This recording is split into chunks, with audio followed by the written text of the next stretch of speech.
మా అత్తగారు పెట్టారు నా గొంగురం, ఇప్పుడే చూశాను మా ఇంటి బంగారం. యా చాలా బాగుంది నిజంగా.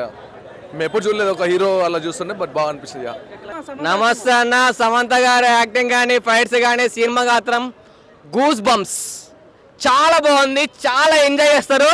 నేనైతే ఫుల్ ఎంజాయ్ చేశాను. నాకైతే బెస్ట్ మూవీ అని చెప్తాను. కేజీఎఫ్, అసలు కేజీఎఫ్ టైప్ అనిపించింది. ఆ ఫైట్స్ కానీ ఇందులో ఉన్న విలన్ మాత్రం ఒక సైకోలా ఉన్నాడు. కానీ ఆ విలన్కి మాత్రం, ఆ సినిమాకి మాత్రం ఈ సినిమాలో ఎక్కువ న్యాయం చేసింది సమంత గారు. ఆ విలన్ సెకండ్ హాఫ్ లో ఉంటుంది చూడు, ఆ మ్యూజిక్, ఆ విలన్ వచ్చే విధానము, ఆ మాట్లాడే విధానం.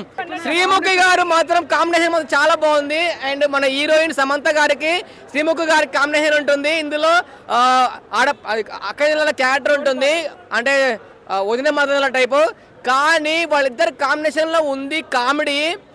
క్లైమాక్స్ లో శ్రీముఖి సమంతని ఫైట్స్ చేస్తా అని చెప్పినప్పుడు భయపడుతుంటే, బట్టలాడుతుంటే మాత్రం అయితే ఫుల్ నవ్వుకున్నాము.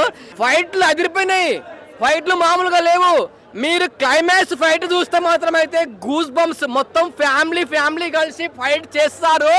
కామెడీ ఉంది, యాక్షన్ ఉంది, ఫైట్స్ ఉన్నాయి, ఫ్యామిలీ పరంగా ఉంది, అన్నీ ఉన్నాయి. ఎక్కడ బోర్ లేదు, ఎక్కడ లాగలేదు. నేనైతే 5కి 5 ఇస్తాను. ఖచ్చితంగా సమంత గిట్టు పడింది. సమంత ఒకటే అన్నది, నేను ఒక్కొక్కరిని మామూలుగా కుట్టరని చెప్పింది. మామూలుగా కాదు, ప్రేమతో కొట్టింది. బంగారం సమంత గారు నటించిన సినిమా ఇది ఎలా అనిపించింది? మూవీ చాలా బాగుంది బ్రో. సమంత మంచి రోల్ ఉంది, బాగా జనాలకి మూవీ ఎక్కడ కూడా బోర్ కొట్టలేదు, చాలా బాగుంది. యా కామెడీ ఉందా? ఏ సినిమా అసలు? ఇలా family entertainment like family role ఎక్కువ చేసింటాను. యా ఎలా శ్రీముఖి రోల్ ఎలా ఉందన్న? Sreemukhi role is fun. Yeah బాగుంది, చాలా ఎంజాయ్ చేస్తారు దాని రోల్ బాగా. యా ఎక్స్పెక్ట్ చేశారా? యా చాలా బాగుంది యాక్చువల్ అయితే. ఎందుకంటే క్లైమాక్స్ చాలా పీక్స్ యాక్చువల్, ఫ్యామిలీ ఎవ్రీథింగ్ వాళ్ళకి గ్యాదర్ అవ్వడము అంతా చాలా బాగుంది. యా